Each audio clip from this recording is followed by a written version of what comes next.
Cool. Well, A bit slanted, isn't it? yeah. To lean this way. Let me see. I'll look at it in there too. Yeah, that don't look too bad. Well, I'm here with One Gear. He's basically going off trail. He meant to stay on 2 months, and he did. And we got to Damascus. I'll be heading out shortly. And what do you think of the trail? I mean, like I always keep saying, it's a lot like backpacking. If you expect it to be any other way, it's not how it is it? Is there anything that basically surprised you on Surprise. I mean, probably a lot of things, right? here? Yeah, Georgia's more difficult than you would think. exactly. What else surprised me? I think overall, I thought it was going to be a lot more kind of just focused on the hiking and the staying in the woods. I think what surprised me is I enjoyed the town and hanging out with folks such as yourself a lot more than I really anticipated beforehand. I think it gives you more. It gives you something to look forward to. Mm-hmm. But if you just stayed on the trail, there's not a lot sometimes to look forward to with the bad weather. All you're doing is thinking, "Oh my gosh, it's getting down to 5. It's going to rain." At least if you have a town that's coming up, you could say, "We got 2 days. We're going to hit the town." It gives you something to keep like pushing for. Yeah, and it makes you it makes you feel a little better. And I think just in general, like, you know, rather than looking at it as, you know, for me, I had 2 months to hike. You know, for those that are doing the whole trail, you're going to be out for, you know, at least, you know, usually around 6 months or so. Yeah. I think rather than looking at it as like a whole big chunk, it's good to break it down into like 4 or 5 day trips, right? Yeah. And thinking about it as just one trip. Yeah, I know. Like when my brother, well, I hope he watches this. He thought we was going to do a bunch of Neros. It's like after a while, after a couple weeks, you realize you can't do Neros. You got to have some zeros in there. Right. Oh, in other words, not take any days off at all. Not taking days off at all. Yeah, and I think the zeros have been really valuable because it helps your body heal. I think it helps you stay refreshed and With the calorie deficit. Mm-hmm. And I mean, you're just gonna hurt less if you're taking days off. You're gonna have a more enjoyable experience. So yeah, exactly. A lot of people get really, I don't know, they don't want to take days off.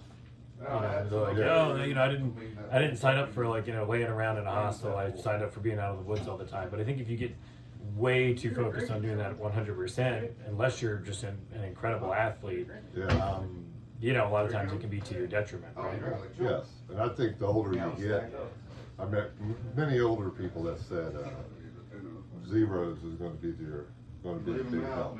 Because let's face it, you know, you're a little older. I mean, you're like me. I mean, there's not very many 30-year-olds, 37-year-olds. I'm not 20 anymore. Yeah, you're not 20. Yeah, and you know, you just can't be hitting your body like that. I know when I watch a lot of videos coming on. And what's some of the things you can tell people about the trail that they're not going to get from the other videos? So you know, videos that you watch, they make it seem like this is an easy trail. Right. It's all happy and fun and games. I mean, we joke a lot about, everybody is always just skipping through the woods, you know, glazed eyes and everything's, you know, all sparkles and good times. Right? Oh yeah.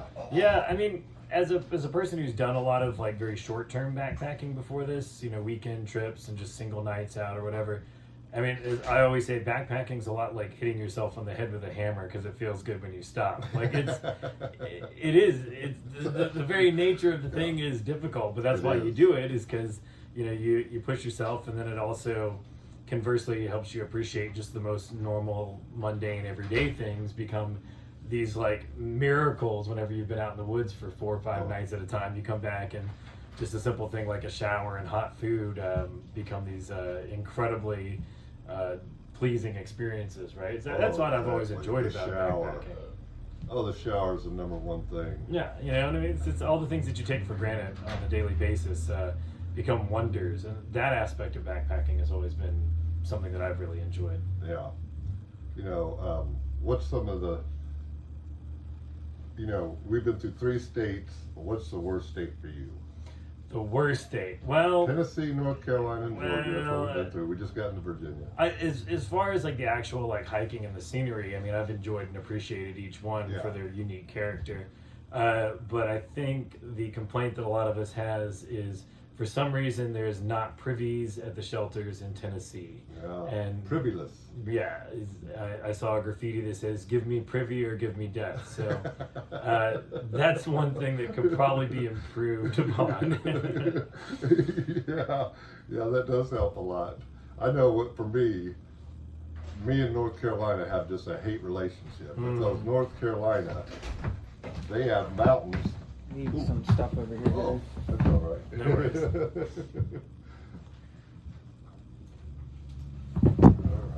Oh shit, my Oh, bad. that's all right. It's all good. It's all good. My bad. I say North Carolina, they make you go steep a lot. They just can't make you go up the mountain gradual. Now Georgia's kind of gradual. There's not a lot of really steep, but that'll keep you. Georgia's hard though. Don't get me wrong, it's hard. Yeah. But they don't have the steep like North Carolina. As soon as you get to North Carolina at Bly Gap, they're killing you right off the bat. And so I'm not too fond of North Carolina, even though there's a lot of great views in North Carolina. Some of the best scenery and some of the most iconic spots of the trail that are in North Carolina, though. You know? So I wonder and I always wondered, did each state have their own person that did part of the Appalachian Trail? Or do you know about that? I don't know. You know, I'm not an expert on the history. My understanding of it is that when the trail was constructed, individual trail clubs that were already established in the regions, or that maybe became established in order to work on the Appalachian Trail, each individual clubs worked on different sections of it. Okay. And Well, you get that when you've done. They must have been tough in North Carolina. Yeah, well, but I mean, it's also just the mountains are bigger in North Carolina, right? And some of the tallest mountains, I mean, a concentration of more of the tallest mountains on the eastern seaboard than anywhere else between North Carolina and the Tennessee border. Did anybody that you was there, was the people you met, did any of them surprise you, or overall?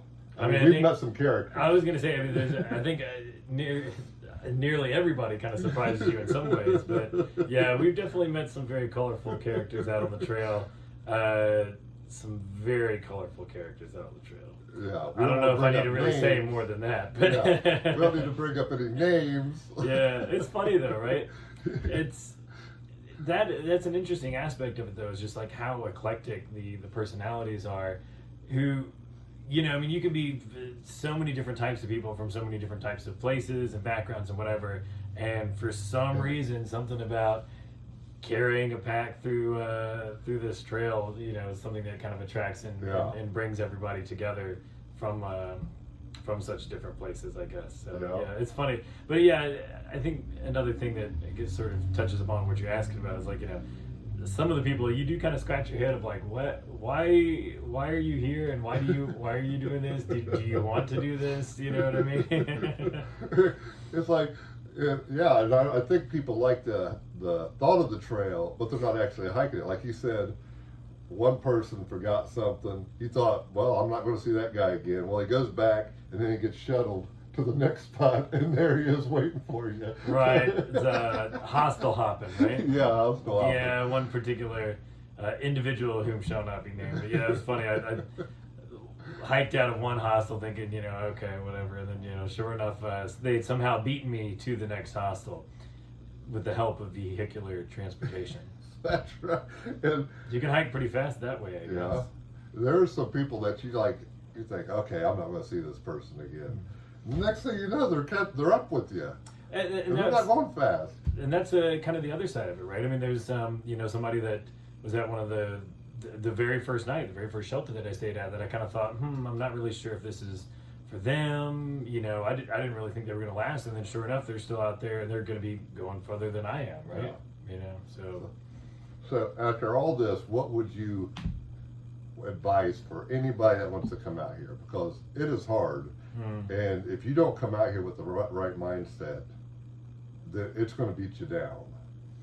Yeah, I mean, I would definitely say if you are not familiar or practiced at backpacking, go out and start with just one night. Go out and get to where you can do like a good 4-nighter, because that's essentially, I think, what this is if you can break it down into 4 and 5 night backpacking trips, and then you come to town, you get refreshed, you get resupplied, and you start over again. If you can nail just doing 4 nights at a time, 5 nights at a time, then I think you can do the trip. Yeah.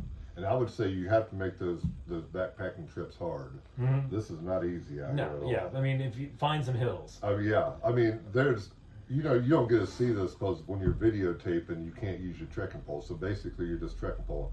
There's so many hills that you're just stopping, aren't you? You're like, or mountain. I should say they're not hills; they're mountains. So you're stopping. You're like, man, I got to catch my breath. It's like it's getting rough. You got to. Then you'll wake. I mean, it'll be cold. Next thing you know, you're burning up because you're going up the mountain. You got to stop, take your backpack off, take some stuff off. It's a whole process out here. But I say, if you're going to hike, you can't go to Florida and do these hills. You got to get somewhere where there's going to be some tough mountains, or at least semi-tough. If at all possible, get comfortable, you know, doing 2,000, 3,000, 4,000 feet of elevation gain. If you know what that feels like, then you'll be, you know, much more mentally prepared for it than if you don't know what it is to sit there and do a 3,000, you know, climb. Right? And like you said, when you go on these 4 to 5 day trips before you get here, you'll know what works for you. You're not going to pack for your fears, because the lighter your pack is, let's be real, the better it's going to be for you. 100%. Yeah. So you'll want to basically have your stuff down so you're not packing a whole bunch of clothes, because you know they say you pack for your fears. Right. So you got a whole bunch of weight. So you got to get that down, because weight is very important. It will knock you out really quick. 10 pounds is huge out here. Yeah, definitely. I mean, if at all possible, get your pack weight under 30 pounds. Us starting in February, that's not as easy to do because, you know, like Pat said, you know, some of it's fears, some of it if you're out in colder weather. I mean, we've had some very, very cold nights. Oh yeah, we got down to 5. Well, you said probably 0 with the wind chill. I mean, I know we definitely had some nights in the teens where if you're at elevation with the wind chill, it's. I mean, you know, you're almost getting down to 0 degrees Fahrenheit. So, I mean, my pack's been on average about 35 pounds because I've carried a lot of, like, you know, winter clothes. But yeah, I mean, as much as you can get your pack weight down. That's right. All right. Well, we have any last thoughts? Because I'm going to get out of here, I guess. Yeah, I know you got to do some hiking, man. I'm off the trail and off to other adventures in life. But no, I mean, I would say it's been great. I've really enjoyed it. You know, I wish I could keep going. I mean, I'm happy that I was able to, you know, get to Damascus and complete my goal.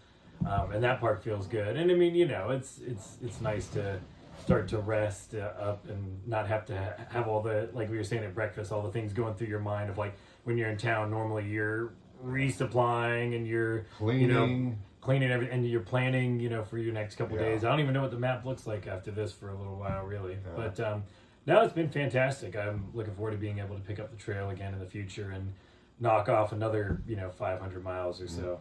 Well, don't let him sell. So he's a colorful character too. Everybody loves him out on the trail. Yeah, well, most everybody. You know, people keep bumping into me and, you know, say, hey, you know, what's your name? Yeah, One Gear, and they're like, oh, I've heard of you, and that scares me a little bit. But yeah. Well, I don't think it's like some people out there. When they hear One Gear, it's nothing bad, believe me. He's got a great singing voice. You'll probably see on one of my videos. Yeah.